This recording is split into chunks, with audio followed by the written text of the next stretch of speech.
All right. What's up? What's up? We What's are going on, back brother? with TBD Real Estate Podcast.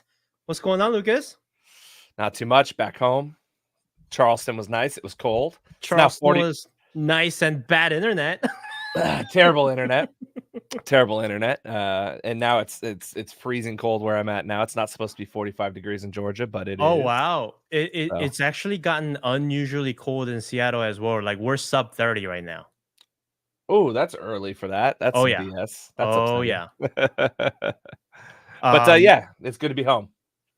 Yes, sir. I am super pumped about today because I have sort of become like a fanboy of this one individual. She is the founder of this site Selling Later, and it's like a consumer advocacy site where she tries to like educate um, real estate consumers on like how to better educate themselves, right? Like how to interview agents and just all sorts of stuff that you would think that the industry should be doing themselves. But not really. And I found her on TikTok, and you and I ever since kind of became a fan, engaging with her content. So without further ado, how about if we just bring Wendy on? Let's do it. All right, Wendy. Good to have Wendy. you. Hi. Welcome, welcome, welcome. You are the founder of Selling Later, which I'm super fascinated about, right? Mhm. Um, I just want to kind of get right to it before we get into the whole TikTok and the NAR juicy stuff. How did Selling Later start? First part of my sinus infection, and you're gonna have to edit my coughing out every like 5 minutes. So I Oh, we apologize. got you. um, so I would say like maybe 10 years ago, we were building and we had to sell a townhouse. Couldn't time it, couldn't figure it out. Moved twice, lived with my parents for 4 months, and I was like, boy, like I knew 7 months ahead of time I was going to sell, but like, why can't I tell anybody? Like, and not for the purpose of for sale by owner or using an agent, but just in a general term, like, why couldn't I have been like communicating with people and connecting? And so for years I sat on the idea, and then I just got the itch in like 2019 to just go ahead and do it. And so I bootstrapped this little program, put it out there with all this research about the consumer experience, right? Like how hard it is to time buying and selling and how many people do it, like all this stuff. But I, typical first time founder, totally underestimated the other side of the industry. So the real estate agents, Hmm. oops, sorry, I forgot to close my email. Hold on one second. There we go. I underestimated what things I didn't know about as a consumer. And I got invited to go to an Inman conference and like stand on stage for 60 seconds. And I must have had some balls that day because I went up on Inman in front of everybody and said how everybody should know when homes are selling, regardless of how they're selling, and all this stuff. And when I got off stage, I had two messages, one from Lindy Chapman and one from Bill Wendell. I don't know if you know who Bill Wendell is. He's like the grandfather of fee for service real estate. Like he's Okay. just a super smart man. And it's funny because they were both there that day and I talked to them all the time, and we have yet to see each other in person. And this is 2019. Um, so they were my intro to advocacy because when I got off stage, agents were coming up to me saying, I'd love to learn about your program and be like a referral agent. And I'll never forget, it was the guy from Boomtown, I forget his name, um, was standing next to me. And he's like, you can make so much money off referral fees. And I stood there and go, what's a referral fee? I had no Wow. idea what it was. And so that sent me down the rabbit hole of like, shoot, I have no idea where our money's going after we close. I don't know what happens when people find an agent. And so I synced up with Bill and his consumer advocacy group and just spent another year like infiltrating on the other side. So like meeting other startups, figuring out their business model, like the benefit or the not benefit to consumers, and started to plot out like where the holes are, like what are consumers missing? Where are they wasting money? What don't they understand? And it was a whole lot. So somehow the next year I ended up meeting Rob Hahn and ended up on his like most interesting real estate people. I still don't know why he picked me. I don't know how that happened. I got on his podcast. I don't know. I just ask people stuff and they say yes and I go. So Well, then thank you for saying yes to us. Definitely. yeah, no, absolutely. I'm sorry to keep coughing. I told him this is like the worst sinus. It's like wet Oh, cement you're the whole okay. way down. Oh, it's so frustrating. Anyway, so I ended up in an incubator program in my local city. So then I spent a year saying, here's all the problems. Like, what does this look like? And, this past year, while still continuing advocacy and stuff like that, I'm just piecing all that together. Why? I don't know. I must be insane. I don't know. My husband's like, you've been at this for a while. I'm like, well, I don't think you understand. Like, there's nobody out here that advocates for the consumer that doesn't have skin in the game, right? Like, I know there are great agents out there. I get that, but everyone you work with is trying to make money off of you, and so there's always going to be that level of like, can I trust you? I think I can. And there's just no safe space, right? And that's where I'm headed. Like making a safe space for people to learn, to connect, to navigate however they see fit for themselves.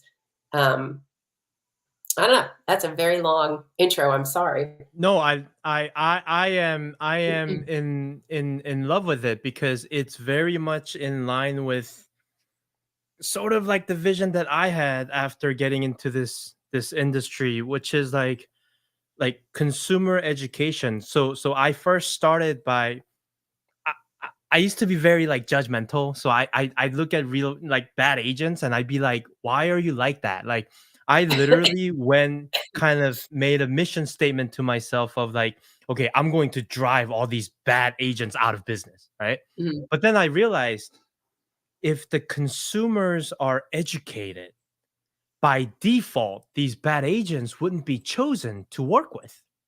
Mhm. So I mean, I feel like I'm somewhere close to like where you are in terms of thought process. I'm just super excited because like I'm actually seeing someone like doing it. Yeah. Yeah. I mean, it's not easy. And the most frustrating thing in this industry in real estate is like, if you look a certain way, if you know certain people, you can draft up an idea on a napkin and Hmm. you will get funding. Like depending on who you know and what you look like, boom, you get funding. Um, but consumer advocacy is not sexy. And when Right. I don't want to do referral fees, which is how most of these companies make a crap ton of money, that's not sexy either. And so as much as I would love to have like investors come on and help and let's blow this out, like there's not very many except for maybe like a Craig Newmark who I've asked. He's not interested. It's challenging because it's not education isn't necessarily going to be a unicorn. It can change a lot of stuff, but it's not. If it's not going to make as much money as Zillow, what's the point for them? So Right. it's frustrating. What are your thoughts, Lucas, Mr. Former Zillow, former Redfin, former everything there is in real estate? Just the evil empire. The evil empire is not the mom and pops.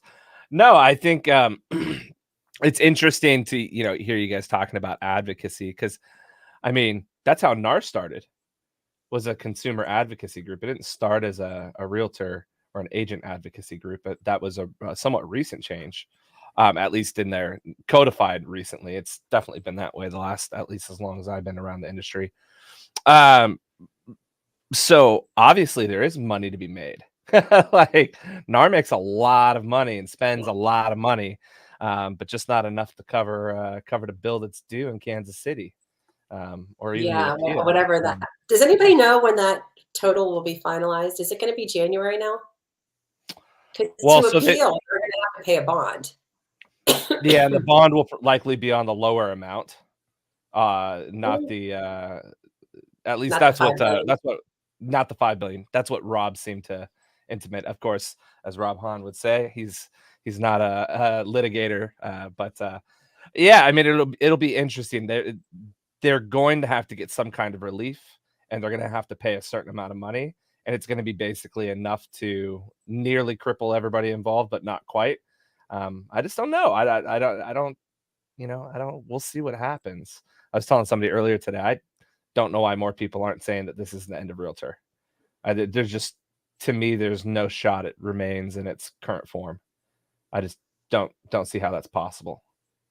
I always wondered why I know why, because of the closeness with the MLS, why someone didn't start a different organization that actually like help people. Like, you know what I mean? Like from the top to the bottom, didn't let people get away with crap. Yeah, I think there have been organizations out there, but most of them have been started with less than pure intentions, and some of them have been absorbed into realtor over the years. So there have been people who have created like designations and trainings, and then realtor comes along and goes, "Hey, that's pretty good. Why don't you come over here and do it?" I'm not sure exactly, that there's an appetite for another one, especially like you said. I mean, it's more than 50% of the MLSs in the country are run by realtor, or at least transactions are done under realtor MLSs. I mean, these are MLSs that are outright owned by the trade organization, which just seems, the states have just wholesale kind of pushed off dealing with licensing issues and policing to this third party organization who only makes more money when more agents are involved. So it's always been a bit bizarre to me, and I'm sure people are out there going, "Oh, they're a nonprofit," but okay, like sure, yes they are, but a nonprofit that has an money and that invests in startups. They're a nonprofit that a lot of people get paid on the way to being a nonprofit of net zero gross profit, right? I mean, look, if I'll be the one to say it. I mean, let's face it, your business model is collecting fee based on per head, right? So your interest, your best interest is not let's grow our people to be better and do more. It's let's just grow the number of people. Like, I mean, how much more simple does the math get than that? Yeah. And just because people at the top aren't, taking down like bank CEO salaries, I'm sure the top salary is less than $1 million a year in realtor. I actually don't know. We could look it up. But no. It was Hold on. It was a lot. Was it really? I saw it. Yeah, I saw it. Oh, that actually surprises me. No. It's oh, that got me real excited. Tell me. Hold on one second. Oh, what was it? Someone was leaving with $500,000. No. It was I saw 2.5 million. Okay. Bob Goldberg, 2021. Okay. 2.5 million. Hot take from the realtor hating crowd over here. I don't mind that. They've got a lot of responsibility. They're fun. They've got a lot of money that they're responsible for placing. They've got big goals as an organization. Like paying your CEO a couple $1 million a year, $3 million a year is not crazy to me. I don't have a problem with, even as a nonprofit, paying top talent that. It's not easy to run an organization the size of realtor. It's not easy to essentially, even though it's not directly tied, fund more government politicians than any other industry. So it's a skill. Pay them a few $1 million a year. But in general, people aren't getting rich at realtor. The board isn't making, tons of money on the side. With that said, there's more than money that's at stake here. This is a lot of power, right? This is a lot of opportunity to live a fairly comfortable lifestyle without. It's a business. It might not be a venture-backed business or some stock market business, but it's a business, and you're bang on, Jay. It's a headcount business, just like a Keller Williams or a Remax or a Century 21 is a headcount business. Yes, and I know there's like the national fee and the regional fee, but total fee, just do the math, right? Like it's like average $900 a year. There's 1.6 million members. It's a annualized $1.4 billion of gross flow, going in and out, and it's like, Oh, plus they make money off of certifications and Mm-hmm. training and off of Mm. events. Like there's a Mm-hmm. lot of money happening. Plus RPAC. I mean, people give a ton of money to RPAC. So And Someone told me they were going to tell me all the juice about RPAC. ooh, I love people will message me, and I will never wrap my source ever, ever, ever. absolutely.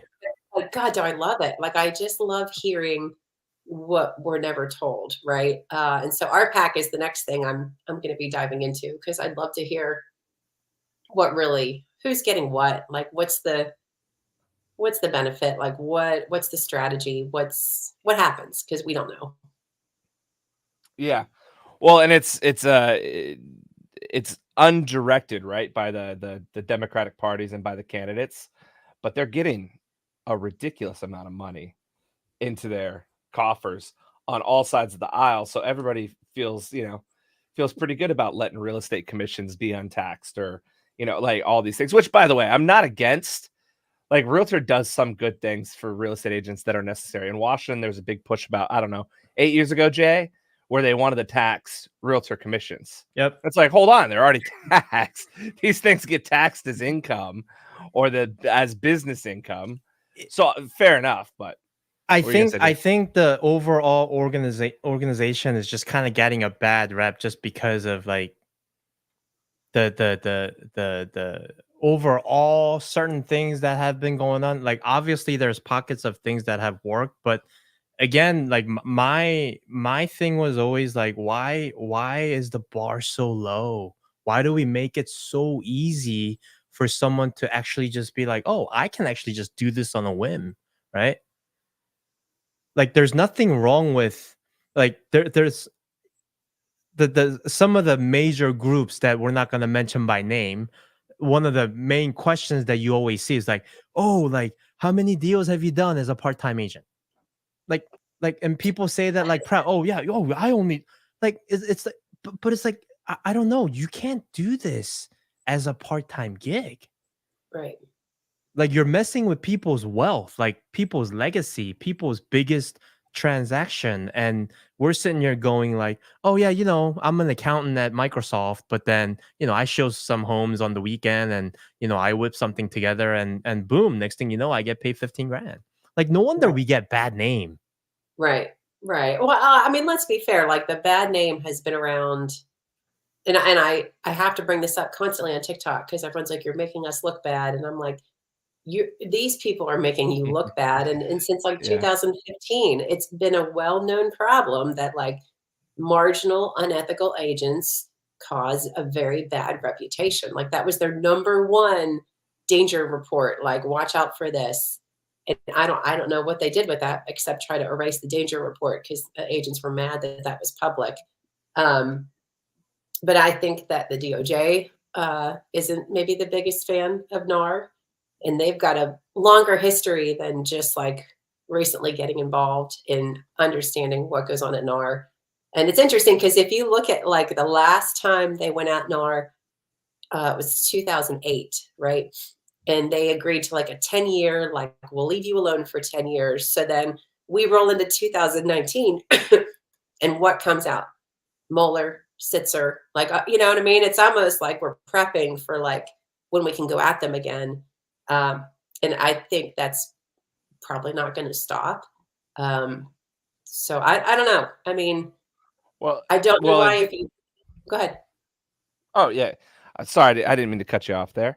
Oh, you're good. I was just Go going ahead. to call out your comment to the DOJ. Like there was a recent settlement, what, 2-3 years ago that was being discussed, and the DOJ was like, "Hey, we want to be able to investigate again if we want Mhm. to," and Realtor was like, "No," and DOJ was like, "Okay," ripped up the agreement, Well, and what happened is I think during the Trump administration, they agreed to that. And then when the Biden yeah, administration came in, they were like, "Oh, we're not doing this. Like, this is stupid. We already did this. And look what happened."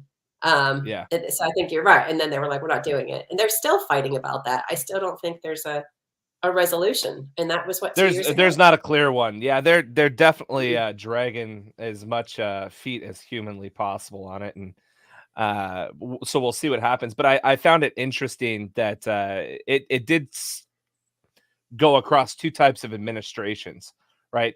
Obviously, the Trump DOJ was a little bit more lenient and willing to play ball, but so we'll see. I think everybody's a little bit tired of allowing what has become very clearly anti-competition to continue, and so we'll do it in the civil courts. I'm totally fine with that. We'll get faster results in the civil courts than we will in the DOJ, anyways. And by God, I really don't want the federal government making national real estate laws. If I'm completely honest, I would much rather, the status quo as far as the local laws are not terrible. It's the I don't think you can make every state so different. I think it would be really hard to make laws that apply to everybody, because like even down to like when you have to show, get an agreement signed with your buyer, like it's different in Virginia versus when it's different in Pennsylvania. So I think it'd be really hard unless they're general rules. Maybe. Well, a lot of the differences, I deal with this all the time. I work for an investment company, and so we work in tons of different markets, and all the brokers are always telling me, well, hey, it's different here. It's different a lot of the time just because of the MLSs or the city rules. Now, real estate typically falls under either contract law, like just the standard contract law, or under the 10th Amendment, which is states' rights. The states have the rights to enumerated powers to everything else that wasn't already in the Constitution. Perfect. But it doesn't mean that we wouldn't have people starting to think about making consumer protection rules that would have wide sweeping, so it wouldn't be laws, but it would be some consumer, a CFPB type of rule that all of a sudden now every single real estate agent, every single state now has to figure out, okay, where does this fit in with us? How does this affect us? We really don't necessarily need or want that. What we need is for people to stop, wink, wink, nudge, nudge. I'd be happy if the CFPB wanted to take on real estate agents. Like I'm looking at all the rules for lenders, like which are correct. You know what I mean? Yep. And like, and the CFPB is like the outside position that gets to investigate these people and doesn't have a relationship with them. And real estate agents don't have that, right? They have their state commission board, and they have their local associations, and then their state commission boards are usually people on the local association or state, whatever. You know what I mean? Like there's realtors in all pockets. So I like the outside accountability of the CFPB. I don't know how. I think what would happen is that a few massive players would rise to the top, and it would squeeze out many, like I'm fine with lots of real estate agents not being real estate agents anymore. Let's go from 1.6 to like 400,000. I think that's totally fine. But what I think we'd actually see is big, massive companies and big, massive teams and a squeeze out of everybody else, because what anybody who has the money to influence rules, what anybody who has the money to comply with rules wants is more compliance. We want to make it harder for the small people to play. This is why you don't see new banks ever forming, right? Who wants the most banking regulation? Banks, because they don't want a new bank. So I don't know. I'm not a fan of government organizations that are completely beholden to the executive branch or to a fickle Congress to be changing laws every 4 to 6 years. Well, you're gonna hate this because I'm getting a shirt made that says like I love the CFPB for my TikToks. No, hey, listen. Hey, put that on the merch store. I'll take one. I should. Can we stop and talk about this for a second? Yeah. Why? What is the point of the TikTok? Because I know you guys are on there. The TikTok. What's the point of the TikTok shop? I hate to hijack this, but like it's the dumbest. I'm probably gonna get in trouble with TikTok for saying this, but like it's all cheap stuff and it's all products. You can see what people are getting paid to promote it, so they don't even use this. They're just getting paid to tell you it's great. It's the most bizarre. Like I get messages every week, like make $5, promote this product. And I was like, I don't want that product. I'm not going to Yep. promote something that I wouldn't use. Like, why? I mean, to each their own. I haven't seen it. I do not get on TikTok very often until Jay sends me he's like, hey bro, watch this. And I'm like, And oh, it's let me check mostly it you, out. Wendy. And then I'm down the rabbit hole and I'm like, I'm I can't sorry. stop. I can't stop. I So think it's a lot to just do with like that playing off of the human emotion of like, let me just make it easy for you to click a couple of buttons with your thumb and there you go, have it. It's like, I mean, the consumerism that we have gotten to be as a human, as humanity, is buying stuff that we don't need to impress people that we don't even like, right? It's really And then gross. next thing you know, we have to get storage units because we have so much of stuff that that's just it's become our human nature. And I think they're just capitalizing on the fact that you have it's all about attention, right? So you have all these attention, and as soon as you put a product out there of whatever sort, among all that attention, somebody's gonna buy something at some point. And I think that's what's happening. all the storage unit owners are like, hey man, Right. just calm down with that rhetoric. Yep. At one point, I saw a stat that United States was the only country in the world that had a storage unit concept. Because everybody else didn't have extra stuff, I guess. Right. But I know for a fact that changed because now South Korea has like storage units and stuff. Okay. Best real estate investment per square foot, hands down. I wanna go back to like Wendy, like what you're doing takes a lot of time. Like it's a commitment, right? Yeah. So besides the passion for the advocacy portion of it, I think any skeptic, or I think any reasonable person would ask, like, what's in it for you? You know what? I ask myself that quite often. That's a great question. I am stubborn. I see a big problem, and I know that the messages I get from people, they're being helped, or I'm able to help them solve, or connect them with a lawyer, or help them find a real estate agent that doesn't suck. And I have 2 kids. I have 2 dogs. I'm lucky my husband has a good job, so that like I'm not the breadwinner. So that pressure's kind of off. But I've had my marketing career in the past, and I feel like if this becomes a nonprofit, so be it. It's not. It's not right now.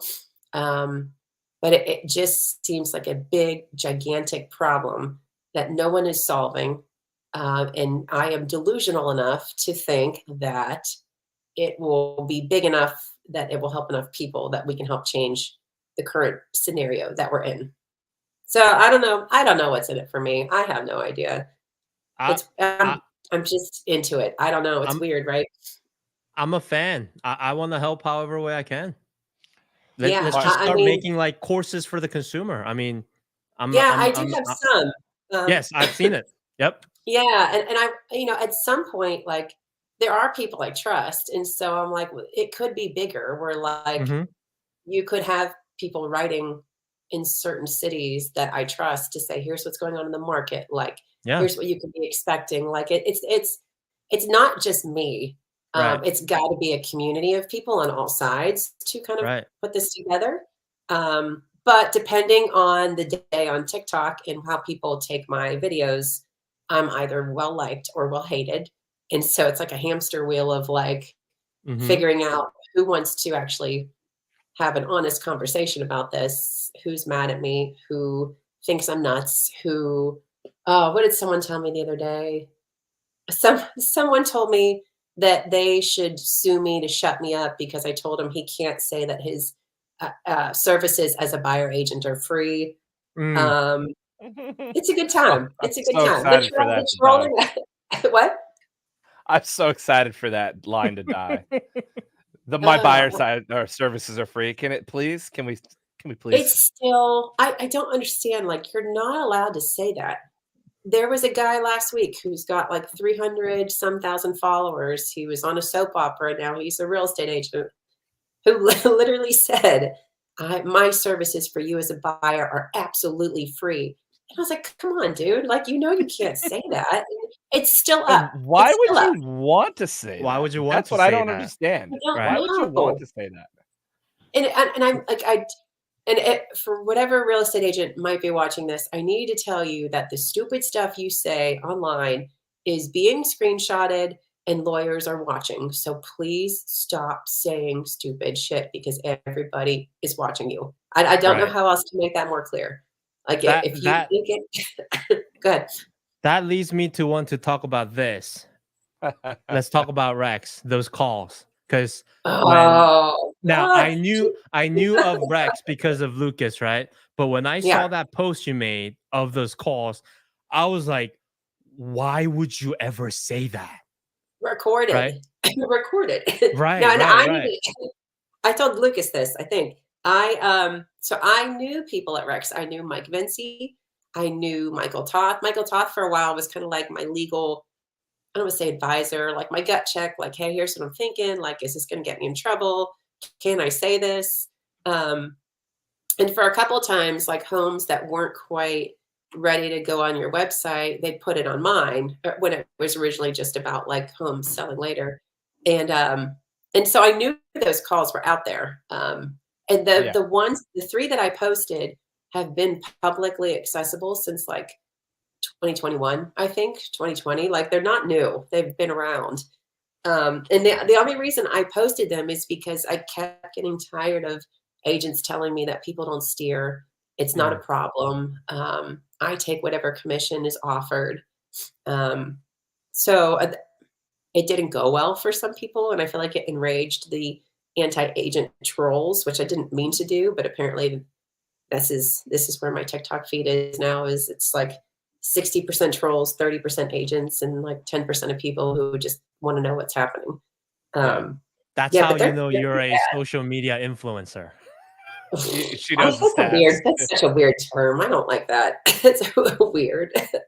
Um, but I know there's like 600, right? Lucas, aren't there 600 Yeah, some I of them? think it's some around 600. And I was shocked that they weren't used during the trial.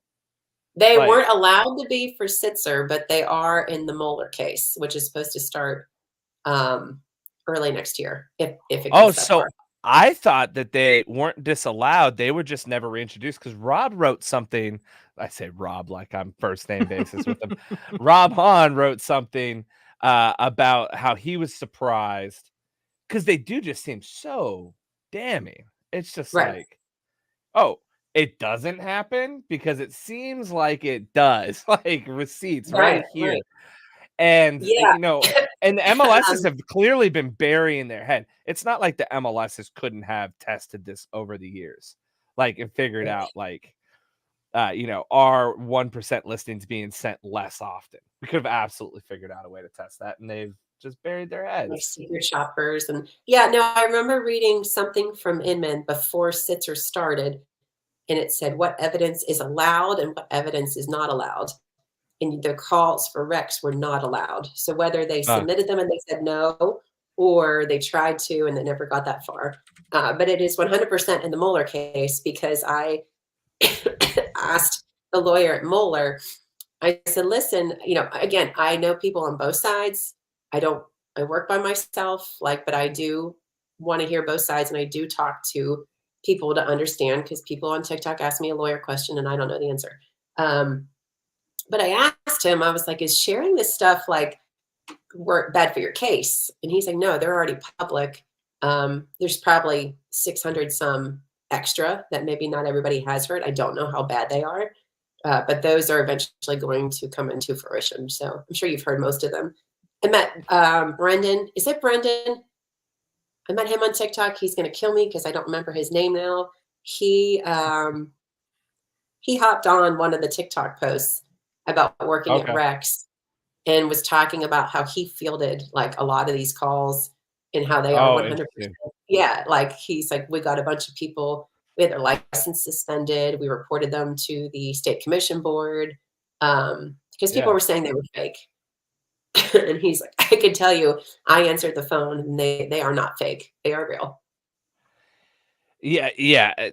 and I know this from my time at Redfin as well, right? I joined Redfin a Oh, little bit later than the very earliest days.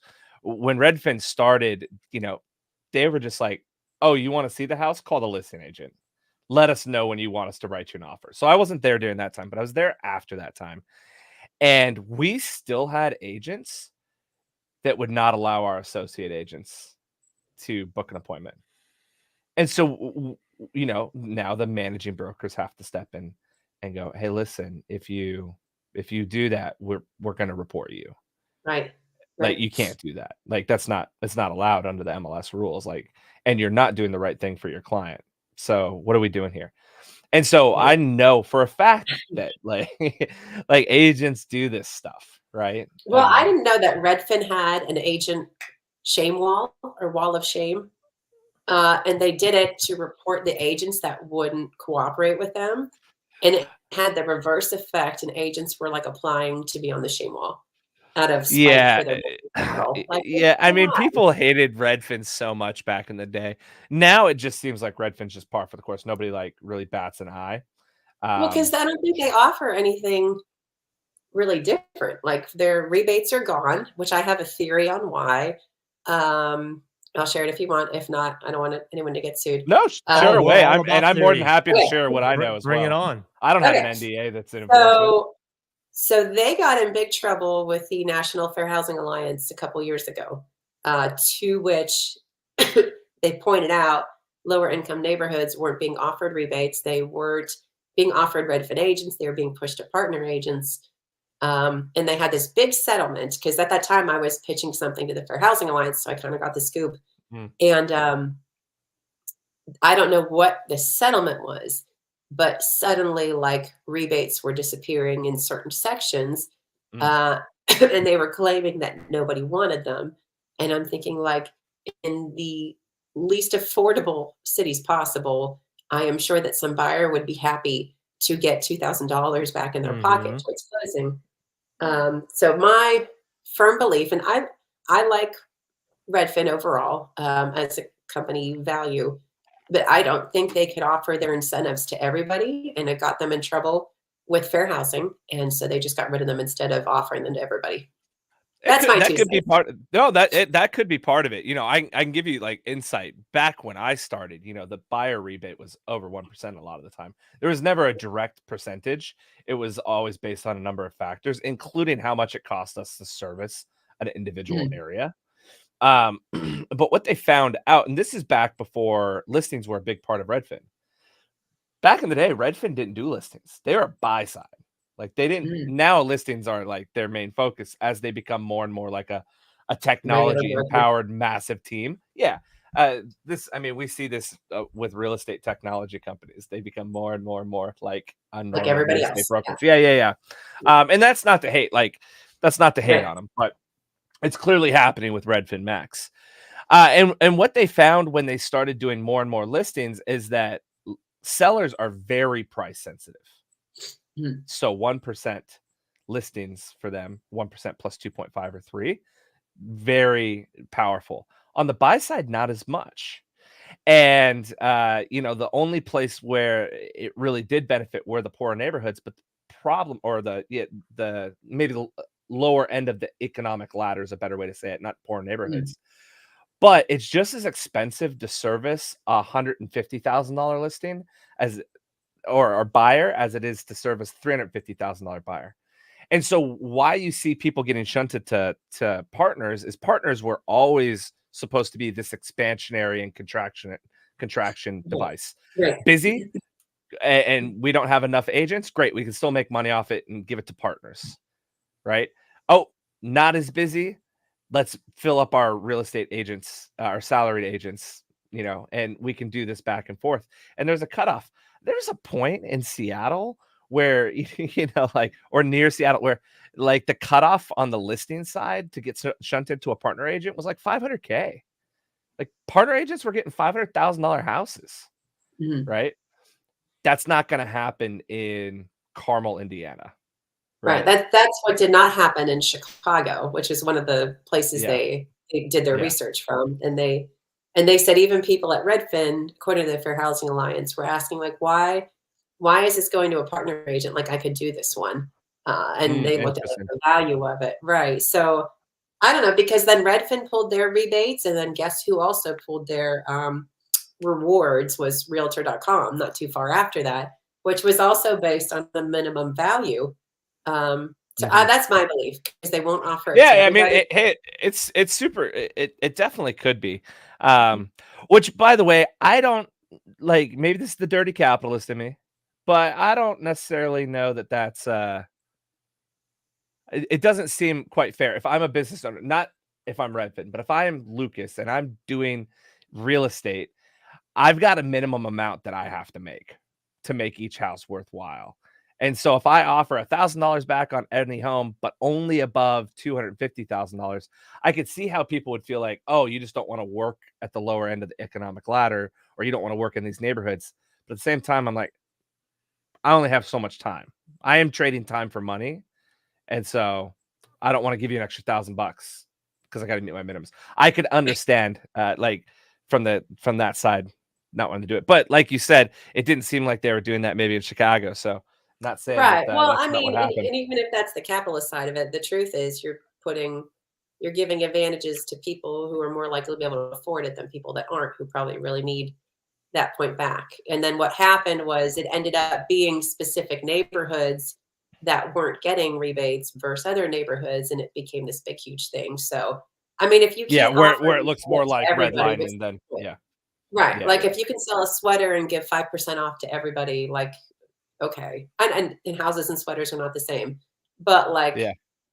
if you can't offer it to everybody, then like, why are you just don't But do it. And I think that's what I guess here's my question then, and this is like an ethical question. Is it okay for a real estate agent to go, I don't work with anybody who's not buying a $500,000 house or more? I mean, if they say that out loud, Yeah, yeah, out loud. I mean, it sounds I'm gonna elitist to refer me. you out. It is Yeah, elitist. Agreed. yeah, I'll actually give you a parallel example. When I was in the financial planning, there were advisors that would advertise, right? And then say you need at least $500,000 in investable assets to come talk to me. uh-huh. So it's sort of something, similar, right? Now, I have a sort of a hot take after seeing all these TikToks of how is the buyer going to afford to buy the house now that they have to pay the buyer agent commission. You know what I'm talking about, right? Yeah, yeah, yeah. I have a take on, like, if let's just say this is not going to happen, and I think we can all agree, but let's just say we get to a point where maybe the buyers do have to pay for buyer's agent. Like, if that happens to be part of the cost and it becomes part of the cost of owning a home, then that's just what it is. Like, if you can't afford that, then you're just not at that point where you can buy a house. And I kind of had this conversation with a few people, and they're just like, "You're mean." I'm like, I don't know if that's mean. That's just like, I want a Mercedes Benz G wagon, but I can't afford it, so I don't have one. Mm. I What do you mean, guys or they think? look at different models, right? Like, if they are like, I can't afford an agent, but if I Hmm. can get an attorney to help me Right, draft up my contract, and I right. go back to what we talked about, I think before this went live, is if you have to pay your own way for each person representing you. But if that money, can you hear my dog? He's losing his mind. He knows I'm in here. That scratching noises. It's not my kids. Don't worry. Um, but if you have to pay your own way, I think he's going to lose his mind. If the seller and the buyer negotiate together instead of the Mm. agents, like, the seller can be like, I'll offer you like $5,000 towards your services, right? And then the buyer can be like, sweet, that pays off my attorney for $2,000. I have $3,000 left. Like, maybe I put that towards buying my rate down, or I it the services are going to cost, but maybe everyone paying their own way and buyers actually paying attention to how much things cost, Right. because most people don't, most don't even know how their agent got paid, is probably going to open up a lot of can of worms when they start signing contracts where they realize that they're going to have to pay 2.5%. And then they're going to ask like, well, why am I paying you 2.5% if like we saw 4 homes and got the offer accepted and it was pretty smooth? You know what I mean? Like, does that was percentage my work still? that was my But question. Everybody was making this assumption that for whatever reason, 3% or 2.5% is this like fixed thing that they all deserve to have. Whereas I'm like, what makes you, because everyone was doing this math based on 3%, 2.5%. Like, what makes you think that you as the agent like deserve that? right, Yeah. Right. right. Well, in what industry does I mean, Jay, I've already said this on this podcast, but in what industry does somebody who just started after 90 hours of learning, questionably learning, by the way, get to charge the same amount as somebody who's been doing this for 20 years full time? That's Right. fucking insane. That's batshit crazy. Like, I just can't even. Yeah, somebody asked me earlier today, what's going to happen. I think, we were talking a little bit before we started here, and you were just saying they're going to talk, and the buyer is going to now be thinking about like, oh, how much is this service actually worth? And we are going to see a fire sale on the buy side, which is great. This is actually, I think, going to be really good for consumers, because we're going to have more information that they're able to get for themselves. There's going to be companies that come out, or current companies that get really good at giving buyers the right information and servicing them in the way that they need. And whether that looks like, a flat fee or 1% or 1% plus, $50 per tour after this. I don't know what the Right. most Or is it a common thing sliding is going to scale be. based on like how many homes? Like, is it an Yeah. hourly fee? Is it Yeah. because I think on the listing side, it's a little bit easier because you're like, okay, I see the home. Here's what I think it's going to take to get it sold. Here's what the market looks like. Yep. A buyer, it could be 2 homes and you're done, or it could be 30. Yep. But if a buyer is paying their own way, I don't think that they're going to drag you to homes that they're probably not interested in.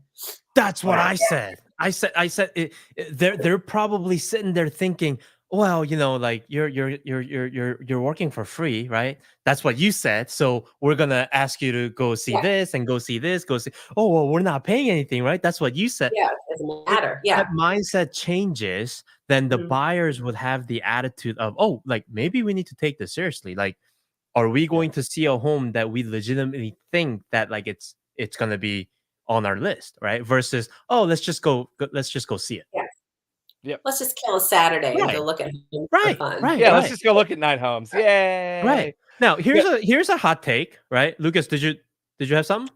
I was just gonna call out my theory on what's gonna actually rise to the top for some of these real estate companies is that the biggest teams and the biggest companies like Redfin are gonna start offering buy side for free. For free. It's gonna be a loss leader. Like that's what I would do if I was like one of these massive teams like Gary Ashton out in Tennessee or whomever. Doesn't matter. I would be immediately being like, as soon as these new regulations start happening, I would switch. It's a loss leader. It's to bring in listings, or maybe I do a super low flat fee. But just get newer buyer agents. I'm gonna pay them, and it's gonna lead to listings. Like that's what I'd focus on. Do you think Redfin's shareholders Well, and investor buddies would be okay with that? well, now with Redfin Max, I don't know. Like it was an interesting choice for them to move to the split model. So I don't know. Is it the I don't know. luxury listing or whatever it is? No, Redfin Max. So is it is LA and that San for, Francisco? LA and San Fran. They're that's right, where actually they're getting allowing people to commission. join. Yeah, people are allowed to join as contractors and sell homes under Redfin's banner and get leads, which is Oh, what Redfin has in spades. Redfin has enough leads. What they have a really hard time doing is timing the contractions of the market, especially with how, turbulent it's been the last 3.5 years. So And I just want to make sure everybody understands, like, we are not, or at least I'm not, sitting here going like no agent deserves the commission that they get paid. Yeah. I Yeah. know plenty of agents Yeah. that work their butt off, put back into their business, invest in their people. Like they deserve every penny. And also the very people that they service are happily paying it because they see the Right. value in it. All I'm Right. saying is let's go earn it. Let's go earn it, right? Like Yeah. articulate your value and go earn it. That's all I'm saying. It has nothing to do with 3%, 2.5.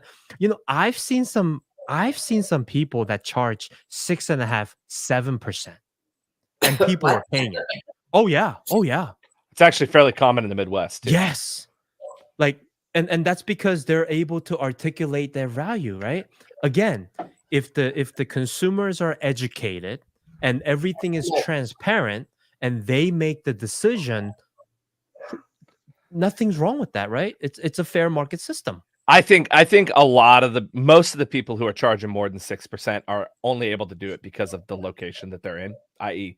a lot Right. of I people mean, in Midwest. here's the thing too, and I tried to solve this as well.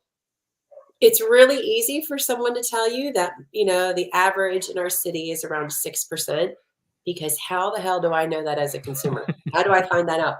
How do I know? I wish Redfin would so back in the day, I don't know if you know, but they actually published commissions right back Oh, in the okay. day.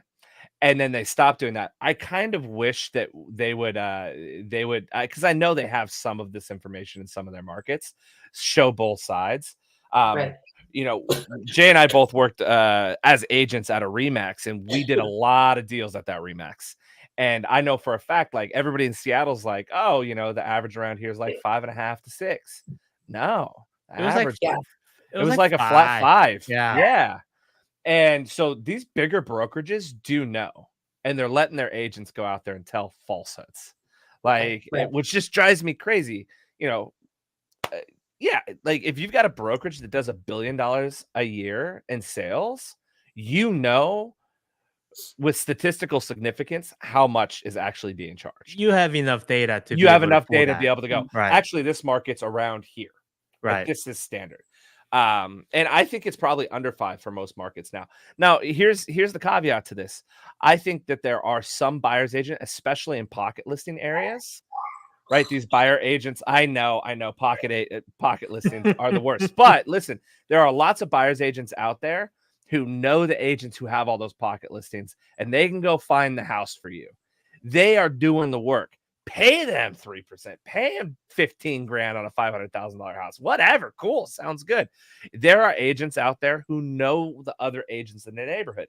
If you do 50 deals a year on the buy side and a couple of zip codes, guess what? You can call each and every one of those listing agents and go, hey, man, it's Lucas.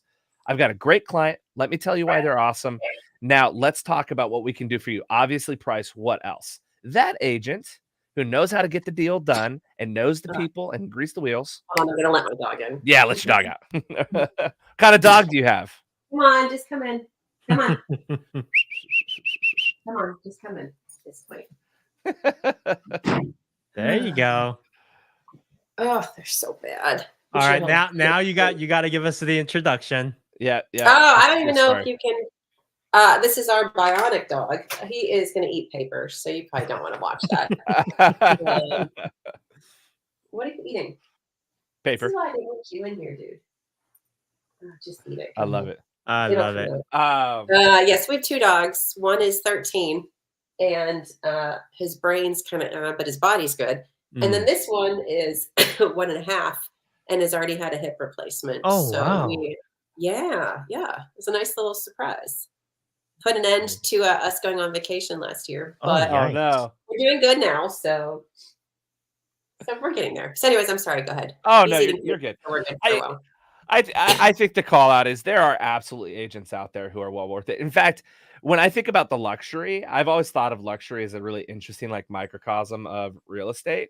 A lot of luxury agents actually, once you get past a couple $1 million, they charge less, like per $1 million, right? Like you don't get 3% on a $15 million house.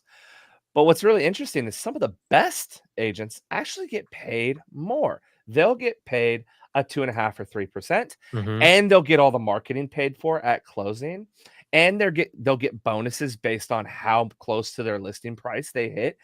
And I think that that's a really interesting, like, is that right for a $250,000 house in middle America? Probably not.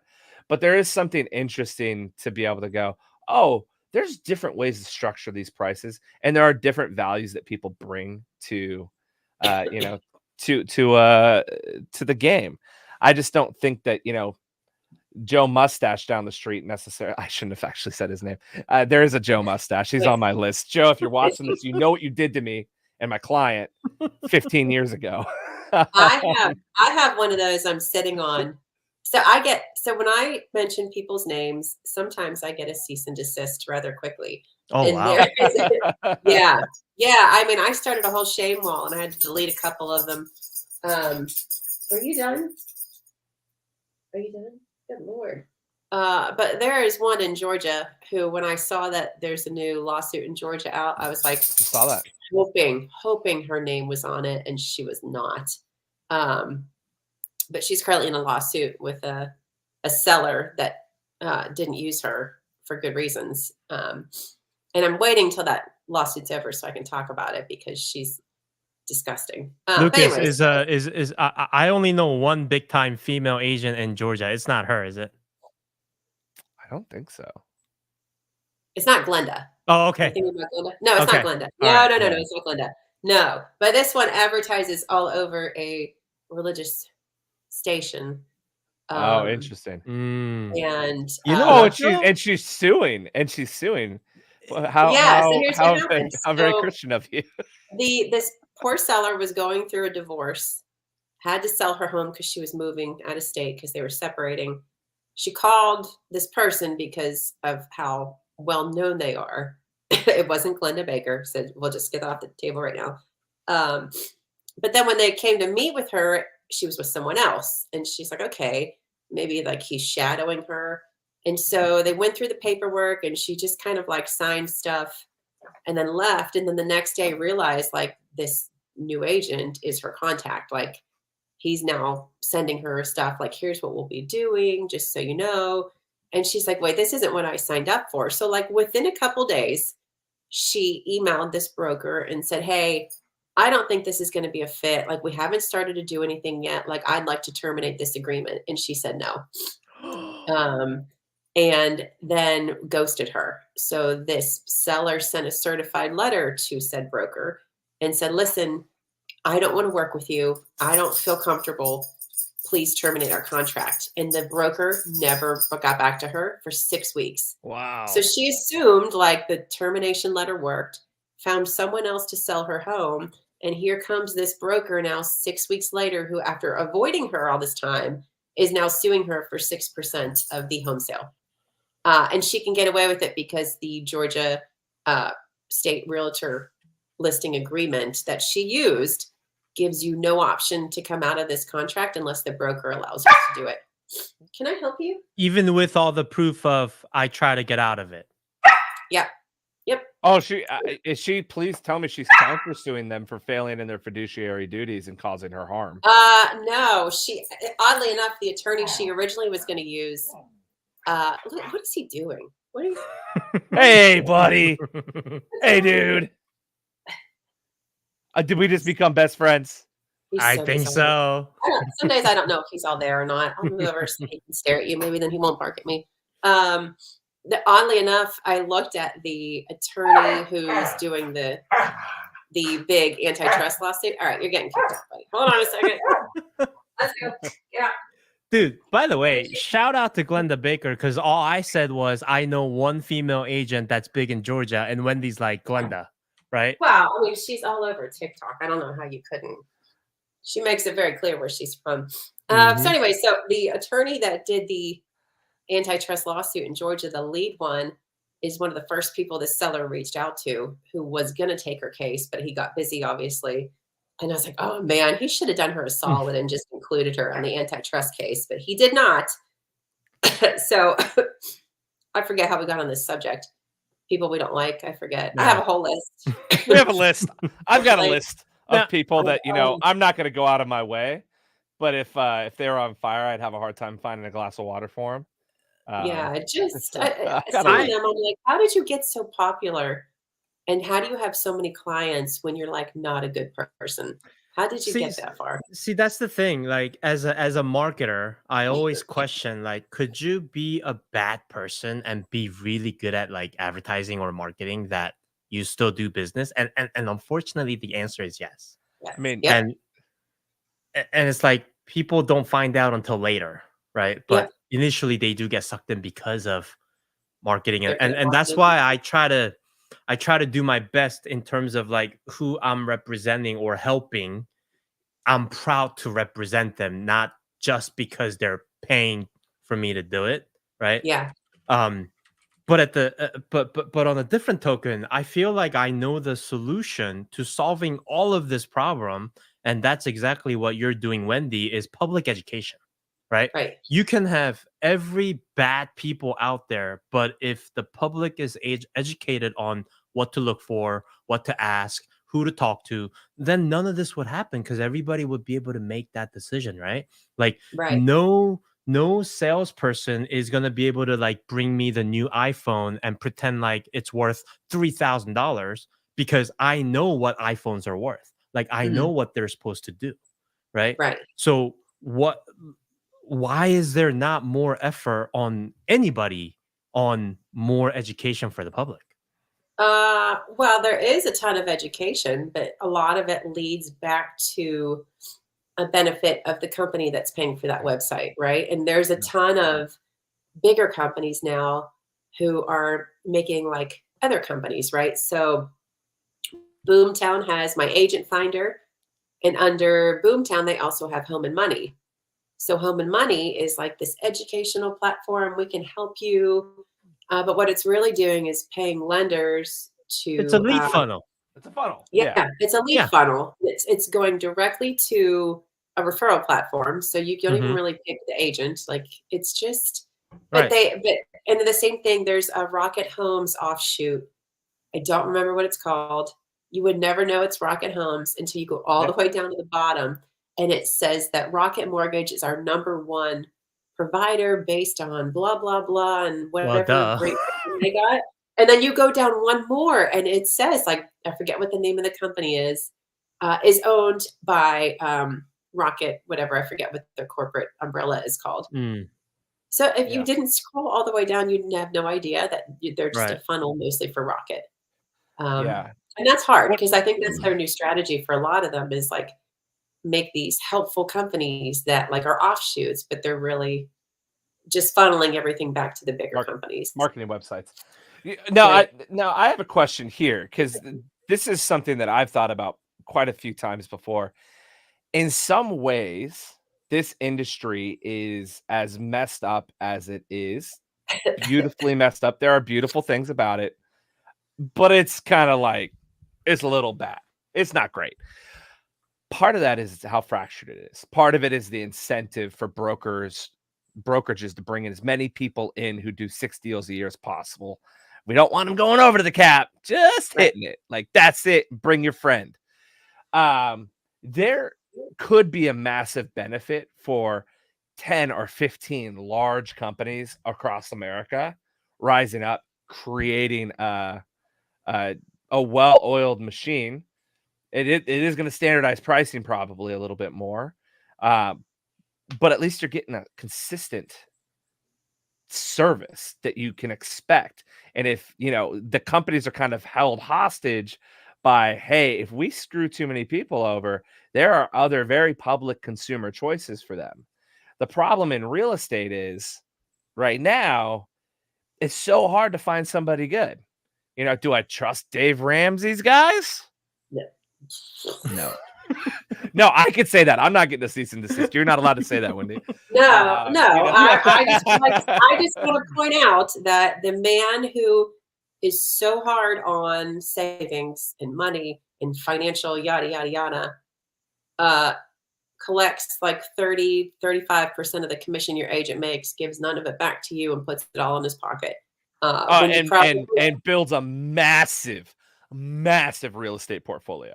Mm-hmm. right, I mean, right, it is huge, right? right. Like, and, yeah, and he does not let alternative like listing models like the 1% groups or what's the one in Nashville?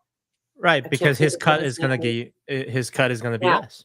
the one in Nashville said they actually asked to be on his platform and they said no because they won't Mm-hmm. make enough money. So, Right. um, yeah, so that bothers yeah. me. Like, how are you going to tell people how to find savings in every way possible, but you're going to take this huge cut of commission where you could have taught them how to fish themselves and get their own rebate, or you know what I mean? Yeah. He's a Right. great marketer, though. He's a great marketer. Great You marketer. you mentioned earlier, Jay, great marketers doing terrible things. Mm-hmm. Absolutely true. Have you heard of Purdue Pharmacy? Mm-hmm. That's the Sackler family. That's the The sack family who did opioid. opioids. Yeah, Yeah. Oh OxyContin. yeah, That was a pure sales and marketing play. Mm-hmm. They sent these beautiful people out to hospitals all over the country and convinced doctors to, hey, not addictive. Don't worry about it. yeah. Don't Yeah, worry so about it. marketing can do terrible things. Real quick, earlier we were talking about companies just doing absolutely shady stuff and suing people. Have you heard of MV Realty? Oh my God, please can I? Oh, have You want to I? go? Go Let's for it. go, Go let's for go. it. Where do you want to start? So I think I'm allowed to say this. So I mean, they're filing for bankruptcy, right? You can say whatever you want. They don't have any money to sue us. well, kind of, because it leads to like lawsuits, but I'm sure this is fine. Whatever, it'll be fine. So when they first came out, I was like, "There's no way they're just giving out $500. Like, what's the deal?" And I could not find anything on their website. So, and that's what I normally do with startups when they come out and they claim they're really helpful and innovative. I try to figure out how they make money because it's only a few ways, right? Referral fees, your home equity, your mortgage, like it's something. And so I let it go. And then this article came out, the Tampa Bay Times, that was starting to talk about people that didn't know there was a lien on their home. And so I went on their website again and I was like, everything this article talks about is not on their website. So I just like took some screenshots just for my own. I have a just in case folder. And then I did a podcast interview with that journalist and we talked about like how these people came up to her, like the issues they're having. And as of now, I think there's like 5 different states that are suing them. Like most of their contracts in those specific states are no longer valid. Like they can't go after people for the lien they put on their home. But when that first happened and they started to be sued, I emailed the attorney generals and I said, hey, like in case you need it, like here's their ad that they ran on Google that was specifically targeting people that needed cash. And here's their website that said absolutely nothing about the 40-year lien, which looks much different now. And nobody got back to me. And I'm like, well, that's okay. Like maybe they'll use it. And last week, the Florida Attorney General said, hey, do you still have those screenshots? And can you give me a very detailed description of why you got them? Because it'll be really helpful for our case. I was like, absolutely. Here you go. Here's how I found them because I'm just a weirdo and didn't think they were doing the right thing and took pictures. So not the biggest Agents, fan. do you hear this? Mm-hmm. All the agents out there saying wild stuff. Just do the right thing. That's the only thing I ask people to do. It's not hard. Do the Wendy, right thing. you're putting faith in humanity back in me right now because Don't give me that. it's I've been so like just and I'm a victim of this TikTok mind-numbing scrolling and I'm watching all these different I wish I could not. I wish I could. and I'm not just be. like, you know what, like, man, we could be so much better. And like starting with me, but knowing that there's somebody out there actually doing things because it's the right thing to do and it helps people and really without any monetary incentive on the back end. I mean, it's pretty refreshing. Yeah, for that, But there's definitely not going to be. I'll probably get some not nice letters, but you know, okay. like, It you know wouldn't what? be the first I'll one. tell you what. Hey, you got a friend in me. I got you. Like whatever you need to make, I'll help you make it. Yeah. Right. But I do want to kind of transition to the lighter side of things and where we might actually be able to add some value to those hustling agents out there. talk to us about your TikTok workflow, because you're like a major TikToker. Like, how do you do it? I don't have one. Okay. Okay, listen, I have 2 kids. I do all this stuff for selling later. So honestly, I shouldn't admit this. It's like what I read in the news today, what's in my head. My TikTok channel is just like the inside of my working brain. That's all it Mm-hmm. is. And so I think about what I want to say today. I record it. If somebody responds and I'm in like Target, I would get in my car and I respond then. Like it's literally just a 5-minute video response here. I don't care about my hair and makeup. I don't care what I look like. I'm totally fine, whatever as it is. Um, so that helps, right? Like I don't have to be prim and proper. I just do it when I can. And unfortunately for me, then I do it and then I'm scrolling and I'm like, get off of TikTok, get off of TikTok. And I'm still scrolling in the parking lot. I'm like, oh my God, turn it off. Like, um, it's hard to find a flow. I Like, there just is do no it. editing involved. Like, you just like record and go. I mean, sometimes if I have what is it called, the millennial pause, where I just look like this before I speak, and then I have to like shrink that a little bit. I'll do that. And for some reason, the way I talk doesn't do good with captions, so I have to go back and double check because they have changed words that did not look appropriate. So I have to check that. Do you Yeah, that's actually it. cut the? Because I do see a lot of jump cuts. Like, do you actually cut the pauses in the middle and then put them together? No, I'll just stop recording and then start recording and keep talking. Oh, interesting. Um, Okay. and then if there's like a lull, I'll shrink that down. But I don't. Okay. I don't know. I have no idea if it's right, but I don't Well, really but have but the but here's the time. thing. Here's the thing. What you are doing is the very thing that I preach to other people to use for their marketing and branding. I mean, like you mentioned, you have 2 kids, you've got stuff going on, but yet you still take the time to be able to pull it off, and you get a lot of engagement. So it's not about, oh my gosh, how am I going to edit? Like, it's just about being on top of mind and just being consistent with it. Yeah. Yeah, I think so. I mean, I think you have to edit some of it. You can tell when people are new, and I think it's a confidence thing too. I look at like what I used to post when I first started, and now I just don't care. Like you just get more comfortable the more you do it. The hard part recently has been like the trolls and the negative comments, and I normally don't care, but these lawsuits have brought out like the absolute worst in people on both sides. Um, and it's like I used to make this commitment, like I respond to a few people.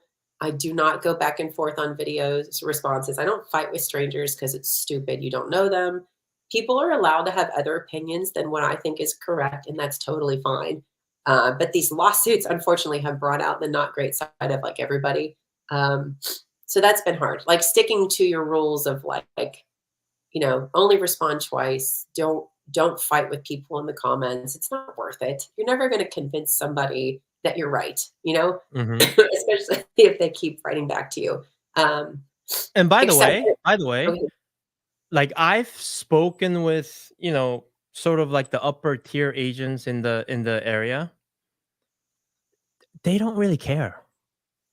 Like, all the ones that are making a big fuss about it are possibly people that really don't have anything better to do, because other agents are really busy, serving their clients. Like, I spoke to a lot of my clients and they're just like, business as usual, right? You articulate your yeah, value and business as usual. And but then someone, you have everybody else, like, it's the end of the world. yeah, there's an agent in Arizona. I don't remember his name because I talk about a lot of things that don't make agents look good, and it's not the point of bashing agents, but it's to say like this agent charged this person $1,000 on top of their 2.5% commission and claimed it was for transaction, whatever. It's a bunch of baloney.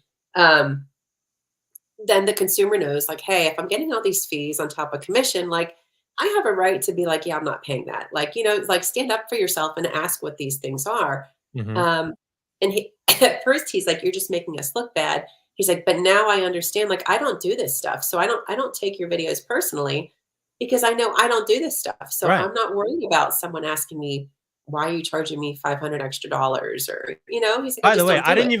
I didn't even know that was a thing until I saw your video. What, the transaction fees, Oh, the the admin fees? fees, the I had no 5-year idea. audit and storage Yeah. fees, oh God, there's someone in North Carolina, Hunter Row. Is it Hunter Row? Are they in North Carolina? South Carolina? One of them. They call it a regulatory compliance fee. And then say, and they're legal, because a lender sent me this because they're like, what is this crap? They say, like, most people charge $600, but we only charge you $495. It's like, there's no regulatory compliance fee. Your state is not asking you to charge consumers this. Like, this is not, just the wording of it was very, very baloney. $495 sounds like a transaction cost. That's the transaction manager right there. Or you want to talk about like screenshotting stuff. A dummy posted in a Facebook group how he charges his agents a $395 fee per transaction. It's the agent's cost. It's not the client's. Their desk fee and something else a month, and they just charge it all to the client as a $595 fee, and they tell them it's an administrative fee. But it's all the cost of the actual agent's business, nothing to do with the client, passed on to the client, saying that it's their cost and it's their transaction cost. So I'll screenshot that and I'll use that. And by the way, this is all the final settlement, right? On the HUD, the settlement sheet on the HUD. Yeah. So I think I think what they're doing is putting it in their agreement, the buyer broker agreement, like that you sign when you're working with a buyer. Mm-hmm. And they just kind of gloss over it. So I've seen home buyers that are like, I had no idea this fee was even in there because they didn't talk about it. Or, they slip that paper in, like when you're making an offer, that's also their broker agreement. And they don't tell you that as you're just signing stuff away. It's just one of my favorite agents, because I do like agents, some agents, good agents. In Florida told me that now agents on the listing side are taking that transaction fee and making the buyer agent pay for it. So it'll be 2.5% minus $395. Yep. So they're making another agent pay for it now too, instead of. I mean, I'm not going to be able to sleep. Agents are the worst. It's bizarre, and. I don't know. I think the call out that you made though is it's not the good agents that are feeling this way. Right. I think back to that Newsweek. Was it Newsweek that came out with the fair housing violations out in Long Island a couple years ago? Oh yeah. And I think back to that, and the only agents that were talking, and then they stopped really quickly because they realized they were part of a crowd they didn't want to be in, were the agents that were doing that kind of BS. Right. Nobody else was upset. And the reason we have so many agents up in arms right now is because a lot of them are doing it. Because every third post on Lab Code Agents is, how do I get my sister to pay a full 3%? I just got out of real estate school. Fuck you. Do it for free. You're not worth anything. You should pay her money. I don't get what you're talking about. And that is just the entitlement of our industry, which is about to go the way of the dodo. And here's something else too. Like, a lot of it has to do with impacting the buyer agents, right? So a lot of these bigger teams that are paying a ton of money to Zillow for buyer leads, they're the ones that are super active on this, because it's literally their livelihood. Yeah. And trust me, like, whenever I see some weird post on TikTok or Instagram, like, I actually go back and stalk them. Like, I look them up on Zillow. Like, how many deals have you done? It has never failed me so far, where it's either an agent that's not too busy, like, let's just put it nicely, or it's like a agent that has like a super team, and they're like, what is it, Zillow preferred tag, or they have something. Hey, let's not hate on Zillow too much. I got that taken away from somebody a couple weeks ago because she's not a good person. Zillow very much cares about the agents that they work with now. Of course. Yes, she got her badge removed. I don't know how that happened, but she got her badge removed. I probably shouldn't. People are going to be like, don't talk to Wendy. Don't ever tell her anything. But hey, speaking of teams real quick, and the one thing that I keep stressing on consumers is like, it's very obvious that the home lights, the um, all of those referral platforms, there's a million of them, right? Mhm. It's a lot of teams, but it's presented to you as like this team lead who has tons of experience in like Mhm. 500 home sales. And as a consumer, you're probably thinking like, oh, 500 home sales, that's a lot of homes, knowing that like all those sales are being reported under this one person and she's not doing all those sales. Um, Divided by like 45 agents. exactly. And so there's like this, sorry, sinus stuff going on. I got to survive however I can. Um, so there's a lot of like bait and switch right now on referral platforms where they're presenting to you, look at all these agents that are on our platform. They have 20 years experience, but you'll never work with them. If you're Mhm. coming through a referral fee platform, you're going to get pushed down to a newer agent on the team, and you're not going to work with that agent who was displayed to you as who you're going to meet. You won't. You maybe meet them in the beginning, but you're not going to work with them. You're not, especially if you're like a lower price level. It's not going to happen. Now here's It's just my call out for that. First of all, I agree. We should just be honest with people. It should be like, hey, you're not working with Wendy. You're working with the Wendy team. Here's what the team is like. We should just call it out. We should say you're working with this team. Be yeah. transparent. Be transparent. It says team, but it only talks about But it only the talks about her. Yeah, or right. him, or yeah. We should be honest about it. We should absolutely be honest about that. On the flip side, that person who is newer on, the Wendy Sell Honest Home team, whatever the name is, Not a chance. probably has Never. done more transactions in her 9 months or 15 months of doing deals than the random agent that you might meet somewhere else. Than your auntie's best friend's cousin's sister or whatever, like that. Like the truth is, like I tell when new agents come to me, like I always have friends. They come to me and they go, "I'm thinking about getting my license. Oh, I'm so excited for you." I go, any advice? I say, join a team. Like that's my advice for go join a team. You have somebody to watch over you so you don't get sued. You can ask them all the questions. You can learn how to market, and you are going to not have to eat top ramen for the next 15 months. Join a team.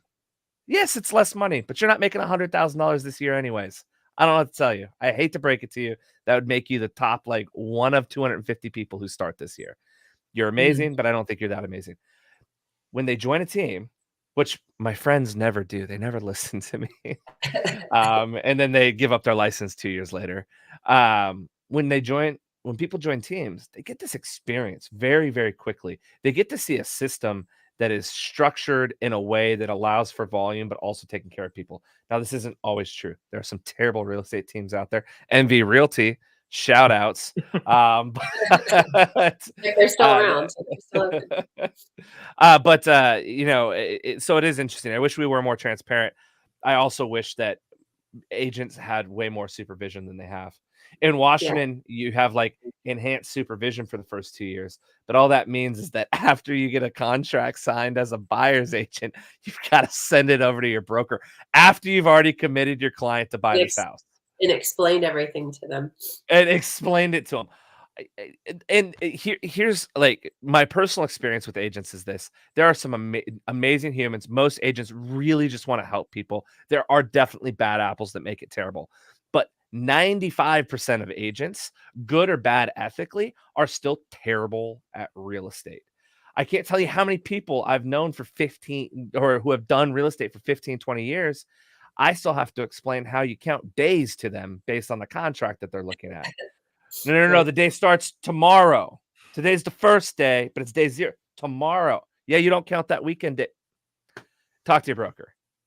Go talk to your broker. I've had to explain it to brokers. And so knowing this, I always just feel so bummed that like there's these people out there that are just so focused on the marketing piece that they're not learning the craft. And if they can't even get basic facts about a contract straight, how in the world are they going to be able to actually go out there and negotiate for you? How are they going to be able to know, hey, actually, this house is listed too high. We should wait for it to come down. I'm just going to give you this advice. Let's not hop on it right away. Sorry, that was a little soapbox. Don't get me wrong. Like I believe this industry, this profession is very much needed because like you said, Wendy, like most people don't read contracts. So Yeah. agents are supposed to be the advocate for the clients to make sure, you take them through all of that stuff. And that's what makes you like, I'll give you a perfect example. One of my top client here, she does, I don't know, it's a small team, but they do like 125 to 150 transactions a year. Great person. Mm. And one day I call up and I say, oh, like we got to do something, blah, blah. And she goes, I'm fully booked today because I'm doing the enhanced training on like what the buyer agency agreement and all that forms. And she's like, yeah, I'm spending the entire day doing the class so that Mm. I can master this form. And I'm Right. like, and that really had me thinking, what's the percentage rate of agent population that's going to take the time to actually intentionally read through, study these forms so that they know it ins and out? Mm, I, I don't- I'm guessing it's probably not a high one. I would agree with you, right? Right. And but it's like it's not that this could be a position that's as important as doctors and lawyers, but I'm afraid like just it's so diluted. I don't know if that's the correct term. I mean, compared to I studied before getting into financial planning, I studied for 3 months. I sat through a 7-hour exam. And then I became a real estate agent. I just let my computer run by itself for 60 hours. I hope nobody's watching from Washington State. Like it just ran for 60 hours, right? And then I did another 30 hours and then I just took a test. Right. So again, like it just comes down to, you know, instead of trying to, I don't know, we can preach this to the end of time, and unless Doesn't matter. unless rules or regulations change, it is what it is. The faster route might actually be public education. Right. Right. Well, and then you're like, here, all these agents are taking these courses on their Mhm. new agreements that are going to be shoved in our face. Like, who's educating buyers on this? Right. Who's teaching the buyer? Nobody. Right. Right. And I've reached out to a couple lawyers to say, like, hey, can you help me? Because I don't want to write it because I'm not a lawyer and it's not legal advice, but like, help me write what they should be looking at and how they should be negotiating this contract, because they're not going to know. They're Right. not going to read it, and they won't know what to look for. I mean, They I might would think, I would say like why don't you or we invite like an agent and have them like go through it, but then it's like that would require an agent per state. right. That's the other problem, right? Like everything is different. Like some contracts are more friendly than others. Some states, there's a couple states. I'm like, how have you not been sued yet? Like, I don't understand, because your contracts are Oh, for worse than sure. anybody's. For sure. Everybody's. It was funny. Uh, there's a really nice guy. He sells in Alabama, and he was joking today. He's like, I don't think our state's been sued yet. I was like, your state doesn't allow buyer rebates. Like, you're going to get sued because there is no way for a buyer to negotiate their commission. Like, you're going to get sued. It's going to come. But I don't know. I guess it all goes back to education Hmm. and odd people like me who think that there's a way to do it. But it's freaking tiring, man. Like these Yeah. lawsuits are like, You I know, finally today was like, I'm tired of talking about these lawsuits because they're not going to stop. uh, I have an idea of what I think is going to happen. I don't want to keep fighting in the comments about it. And I will say that NAR has done a disservice to their agents for yeah. not explaining how bad this really is. Not and Rob Hahn and Greg Robinson had talked about this, I think, on their last podcast episode. Like they should have been more prepared for like this potential outcome. And the messaging going to agents is like the royal family, like it's fine, never complain, never explain, everything's going to be just fine. We have all the money. But then you have agents like fighting me in the comments because he didn't know that like it could be up to 5 billion. He didn't know it was trebled. He didn't know they have to pay a bond to appeal. he didn't know that there are 9 other lawsuits that like eventually there'll probably be enough pressure that NAR doesn't want to keep going down these roads and is going to have to settle some way, you know? So I feel bad for them because I feel like they're not getting an honest look at what's happening. They're getting like this rose-colored glasses, like everything's fine, and it's Well, not. you know, because we get emails like 179 ways agents who are realtors Oh are my God, worth every penny. you sent me that, yeah. I mean, Yeah. I saw this and my mind was blown. Did you just say all 1.6 million realtors are worth every? I mean, come on. Yeah, right. Yeah, Yeah, it's just bizarre. Maybe the new president will be able to figure it out. I'm sure the old president's really happy that all these lawsuits are out because no one's talking about what a sleazeball he was and how he got away with a bunch of stuff. I feel like it's simmering. I feel like that's gonna blow up at some point. Him? Yeah. You don't think I so? don't I know. feel like I still hear No. people talking about it a little bit, even with everything else going on. But you know what's worse is the upskirt. He got like one paragraph. This realtor took an upskirt photo of another agent at a conference and did not get in trouble. Went on to do something similar again, is still a realtor, still sells, but they just won't give him a position to hold because of his behavior. Like what? How are you treating? It's not against their code of ethics, I guess. Like what's so like? What do you think all of his female clients would think about if they knew that this is his behavior? Like, that's and wild. for the poor woman, she messaged me. She's like, "Thanks for talking about this," because she's like, nobody stood up for me. Like they just let him do whatever he wanted. That's crazy. That's embarrassing. Like, what's wrong with you? Who else does he do this to? I don't know. That's crazy. And it seems like there was not a little bit of that going on Right around or near. Yeah. That's super unfortunate. Well, my goodness, we've been going for 90 minutes and I feel like we could probably go for another 90 minutes, but we should probably wrap up. But I think big idea is this. We're not hating on agents.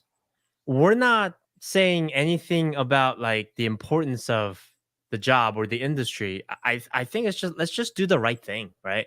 Let's just do the right thing, educate our clients, educate the consumer base out there, and just be transparent, and everybody's good, right? And then you could be as busy as you think you are, but probably not busier than Wendy, so everybody can do a little bit on social media, right? I mean, just don't scroll. Make your video and turn it off. Don't scroll. We're so like the whole point of like the discussion that Lucas and I have is geared towards trying to make the industry better. So we're talking about things that's going to add value, maybe some thought-provoking things. Like we're not dissing people. Like we had an episode a couple weeks ago where we were just kind of watching TikTok videos and pseudo making fun, but we're giving them a shout out because they're making Avengers, man. Did you watch the Avengers, man? In New York? No. Oh God. It was like a full-on RESPA violation. You didn't see this? No. Now I gotta look it up. Matt, do you know Madison? Do you follow Madison? She saved it. She has the whole thing. This guy, he was an agent in New York City somewhere, made a full video about how he's like in the Avengers. And when you use me, you're smart if you use my lenders and my this and my that. It was like a full 60-second RESPA violation. And everyone's like, take this down. And he didn't get it. And I'm like, shoot, how many of your clients do you force to use your lender and your title person for obvious reasons, right? Like maybe they paid for his Avengers ad. I don't know. Guaranteed they did. Oh, it was so bad. And so then I found he has a podcast too. And he was interviewing his friend they called like Red Bull Mike or something because they met at a club and Red Bull Mike wanted to be an agent. So now he's on their team. I was like, I'm not going to hire Red Bull Mike to sell my home, especially knowing that's how he became an agent. Like, I'm going to be honest. I might hire Red Bull Mike. I might let him sell my house. Oh, That's an epic origin story. I will tell you what, Wendy. I mean, like, I'm definitely, I can probably speak for Lucas too. Like, we are definitely like-minded when it comes to the approach that you have. So, if there are more like-minded people like us, like, how can we kind of help you in your efforts? Is there anything that we can do to help? I mean, honestly, wait, here's my coughing. It always happens at night. They're welcome to like join the platform if they can be transparent on like their services, their experience, like who they are.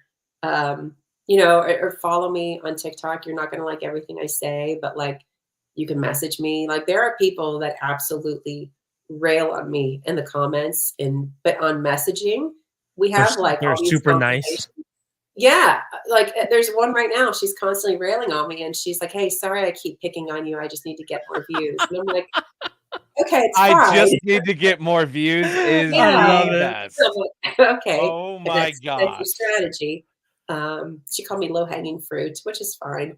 But like, you can message me. Like, I'm not a mean person. You can any way you want. If you fill out the contact form on our website, I'll get it. Like. I'm pretty transparent about it because I know that this doesn't change if it's like just me. It can't change if it's just me. Right. But you have to demand accountability on your side too for it to get somewhere. Right. You know what? One step at a time. Real estate help on TikTok. Like it's actually it's best of the both worlds. It's entertaining and it's very informative. It's just me sitting in the parking lot at Target telling you something for today. Well, and then when you kind of click on the comment, it starts to get very entertaining. Oh my God. Lucas.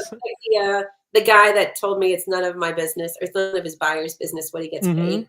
Yep. And I called him out. Now he's backpedaling and writing all this stuff. I was like, just admit you shouldn't have said that and let's move on. Like, you just don't be stupid. Don't say stupid things online. Just don't do it. Any parting words, Lucas? No, thank you so much for coming, Wendy. It was wonderful. Wendy, we appreciate you. Hey, our platform is always open. It's not as polished as like my paid client work, but we just said like let's just start it and then we'll polish it up eventually. But we love connecting with people, and I do believe that we will look back at this and go, remember that first time we did that, and then we're gonna say we may have actually made a difference, right? Yeah, I mean, that's all we can ask for. On my podcast too. Absolutely. Find something scandalous to talk about. It's really easy to find. Yeah, 100%. All right, then we can just talk about Rex video recorded. We can absolutely do that too. On like reaction videos are my are my love language. We can absolutely make that a thing. All right, so everybody, TBD Real Estate Podcast. By the way, TBD is to be determined because your success is to be determined upon how you make it work. Your client's success is to be determined upon how much you educate them and how much you inform them of everything that's going on. And also, we have no idea what we're going to talk about till like day before. So that one. Wendy, thank you so much for coming on. I'm going to take us offline, but hang on just 1 second because I want to make sure everything got uploaded. So everybody, see you next week. Peace.